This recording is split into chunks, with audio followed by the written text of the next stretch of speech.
देखिए, ये समझना आसान है कि हमें डेटा पर फोकस करना चाहिए और इमोशन से दूर रहना चाहिए। लेकिन आज की इस कॉम्प्लेक्स दुनिया में जहां हर सेकंड ढेरों न्यूज़ और लाखों डेटा पॉइंट्स आते हैं, वहां कोई आम इंसान इसको इम्प्लीमेंट कैसे करता है? और एक और सवाल, इंडिया जैसी इतनी तेजी से बढ़ती इकोनॉमी में क्या किसी इन्वेस्टर को बाहर के मार्केट्स में देखने की जरूरत भी है? ये एक बहुत बड़ा भ्रम है लोगों में कि सिर्फ एक बढ़ती हुई इकोनॉमी में अपना पूरा पैसा लगा देना काफ़ी है।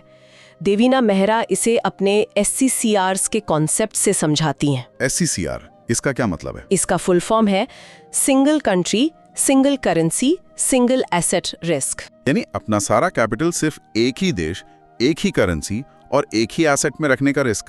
पर इंडिया की इकोनॉमी तो काफी स्ट्रांग है ना, उसमें क्या खतरा हो सकता है? खतरा इस बात का है कि ग्लोबल स्केल पर कुछ भी अप्रत्याशित यानी अनएक्सपेक्टेड हो सकता है।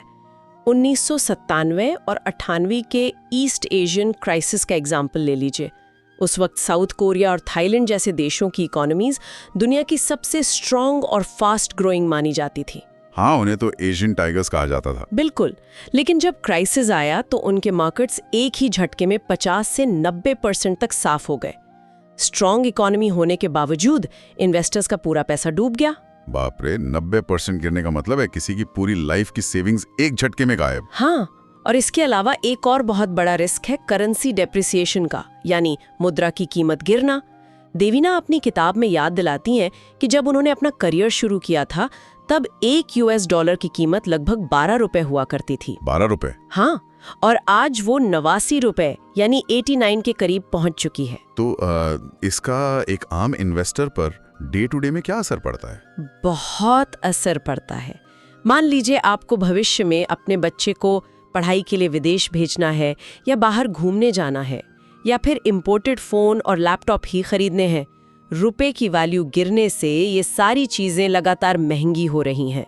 अगर आपका सारा इन्वेस्टमेंट सिर्फ रुपए में है तो ग्लोबल लेवल पर आपकी जो परचेजिंग पावर है वो लगातार कम हो रही है।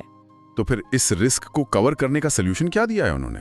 किताब का क्लियर सजेशन है कि किसी भी पोर्टफोलियो का कम से कम 30% हिस्सा फॉरेन एसेट्स यानी ग्लोबल मार्केट्स में होना चाहिए।